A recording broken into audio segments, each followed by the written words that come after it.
Hi friends, எல்லாம் எப்படி இருக்கீங்க? Very good morning. எல்லாருமே வந்து ரொம்ப ஹாப்பியாக இருப்பீங்கன்னு சொல்லி நான் நம்புகிறேன். ஒரு சின்ன ஒரு விஷயம் அதை ஷேர் பண்ணிக்கலான்றதுக்காக தான் நான் இந்த வீடியோ போடுறேன். அது என்னென்னு பார்த்தீங்கன்னா, நம்ம எல்லாருமே இப்போ வந்து ஒரு மிஷின் வாழ்க்கைய தான் வாழ்ந்துட்டுருக்கோம். ஏன் அப்படின்னு கேட்டிங்கனாக்கா, நம்ம யாருமே எனக்கு தெரிஞ்சு ரொம்ப சந்தோஷமா, நிம்மதியாலாம் கிடையாது. அந்த காலத்தில பார்த்தீங்கன்னாக்கா, நம்ம அப்பா, அம்மா, நம்ம தாத்தா காலத்தில பார்த்தீங்கன்னா, எல்லாருமே வந்து ரொம்ப நிம்மதியா, சந்தோஷமா இருந்தாங்க. அப்ப இருந்த வாழ்க்கை முறையும் வேற, சாப்பாடு முறையும் வேற. அப்ப இருந்த உணவு முறைலாம் பார்த்தீங்கன்னாக்கா, ரொம்ப ஹெல்த்தியான ஃபுட் தான் சாப்பிடுவாங்க. அதுவும் இல்லாம அப்பலாம் பார்த்தீங்கன்னா, ஏர்லி மார்னிங் காலையிலேயே எழுந்துருவாங்க, நைட்டு சீக்கிரமா படுத்துருவாங்க. அப்பலாம் வந்து பார்த்தீங்கன்னா, ஹாஸ்பிட்டலே கிடையாது. ஆனா வந்து ரொம்ப ஹெல்த்தியா 100 வயசு, 110 வயசு வரைக்கும்லாம் இருந்தாங்க. இப்பலாம் வந்து எல்லாருமே வந்து அவ்வளோ வருஷம் இருக்கிறதில்ல. அவங்களுக்கே தெரியும்.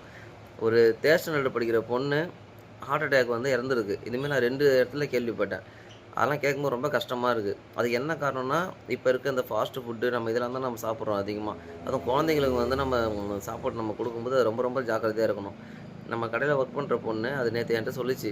எனக்கு காலைல வந்து அண்ணா வயித்து வலிக்குதுண்ணா, எனக்கு லீவ் வேணும்னு சொல்லுச்சு. அப்புறமா என்னான்னு கேட்டாக்கா, முன்னாடி நாள் நைட்டு வந்து சிக்கன் ரைஸ் வாங்கி சாப்பிட்டுட்டு, பேலன்ஸ் ஃப்ரிட்ஜில வச்சுட்டு அடுத்த நாள் காலைல சாப்பிட்டுருக்கு. அதெல்லாம் வந்து ரொம்ப ரொம்ப ரொம்ப கெட்டது. அது சிக்கன்லாம் வந்து நைட்ல சாப்பிடுறதே வந்து தப்பு. நான் அடிக்கடி இந்த தப்பு தான் பண்ணுவேன். இப்பலாம் எனக்கு எங்க அப்பா திட்டி, நான் இப்ப தான் ஸ்டாப் பண்ணியிருக்கேன். அந்த மாரி தப்பு பண்ணாதீங்க. அதுவும் இல்லாம எல்லாருக்குமே ரொம்ப மன அழுத்தம் இருக்கு. இது என்னையும் சேர்த்து தான் சொல்றேன். நம்ம என்ன யோசிக்கிறோம்னா, நமக்கு வந்து நெறைய கடன் இருக்கு. மாசம் ஆனா இஎம்ஐ கட்டணும். அப்படி இப்படின்னு சொல்லி, நம்ம அந்த கடன அடைக்கிறதுக்காக தான் நம்ம வந்து கஷ்டப்பட்டு வேலை செய்றோம். நம்ம உழைக்கிறோம். ஆனா, அந்த கடன நெனச்சு நம்ம வந்து சந்தோஷம்லாம் இழந்துடுறோம். நாளைக்கு பார்த்தீங்கன்னா, அந்த கடன நம்ம அடைச்சுருவோம். ஆனா, இப்ப நம்ம அத நெனச்சு கஷ்டப்படுறோம் இல்லையா? நம்ம சந்தோஷத்த இழந்துடுறோம் இல்லையா? அது திரும்ப வராது.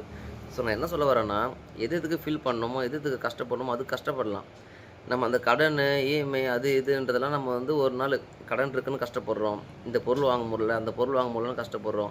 ஏதாவது ஒரு முக்கியமான பொருள் வந்து தொலைஞ்சு போச்சுன்னா நம்ம கஷ்டப்படுறோம். இந்த மாரி விஷயம்லாம் வந்து நம்ம அடைஞ்சிட முடியும். இதுக்காக நான் கஷ்டப்பட வேணாம்னு சொல்லல. கடன் இருக்குன்னா நம்ம கான்ஃபிடென்ட் நம்ம அத அடைச்சிடலான்ற கான்ஃபிடென்ட் இருக்கணும். நம்ம ஒழுங்கா உழைச்சோம்னா நம்ம அத அடைச்சிடலாம். இந்த பொருள் வாங்க முடியல, அந்த பொருள் வாங்க முடியலன்னா ஃபீல் பண்ண வேணாம். ஏன்னா, அது என்னைக்காச்சும் வாங்க முடியும் நம்மளால. அந்த நம்பிக்கை நமக்கு இருந்தாலே போதும். மத்தபடி நம்ம அப்பா, அம்மா, நம்ம கூட பொறந்தவங்க, நம்ம புள்ளைங்க, நம்ம லைஃப் பார்ட்னரு, அதுக்கு மேல வந்து பார்த்தீங்கன்னாக்கா, நம்ம ஃப்ரெண்ட்ஸு, நமக்கு ரொம்ப புடிச்சவங்க, இவங்களுக்கு ஏதாச்சும் உடம்பு சரியில்ல, இல்ல இதுமாரி ஏதாவது முக்கியமான பிரச்சனைனா, அதுக்கு நீங்க ஃபீல் பண்ணலாம். அதுவுமே கூட நம்ம சாமிட்ட வேண்டிக்கலாம். அதுவும் நம்ம சரி பண்ணிடலாம். பட் அதுக்காக ஃபீல் பண்ணா ஒரு நியாயம் இருக்குது. மத்தபடி இந்த கடன் பிரச்சனை, மத்த திங்ஸுக்கெல்லாம் வந்து ஏதாவது தொலைஞ்சு போச்சுன்னா, நீங்க ஃபீல் பண்ணுங்க. ஃபீல் பண்ணோமா, அடுத்து ஓகே. அடுத்து என்ன பண்ணலாம்? அத சரி பண்றதுக்கு என்ன பண்ணணும்னு நம்ம யோசனை பண்ணி, அடுத்து மூவ் ஆன் ஆயிட்டு போயிட்டே இருந்துரணும். நம்ம அதுக்காகலாம் நம்ம ஃபீல் பண்ணிட்டு நம்ம சந்தோஷத்த இழந்துறக்கூடாது. அததான் சொல்ல வரேன். ஸோ வந்து என்னைக்குமே ரொம்ப ஹேப்பியா இருங்க, சந்தோஷமா இருங்கன்னு சொல்லி ஏன்னா என்னோட ஃப்ரெண்டு வந்து ஒரு விஷயத்துல ரொம்ப பாதிக்கப்பட்டிருந்தான். அதுக்காக தான் மெயினா நான் இந்த வீடியோவே போடுறேன். யூஸ்ஃபுல்லா இருந்தா தேங்க் யூ.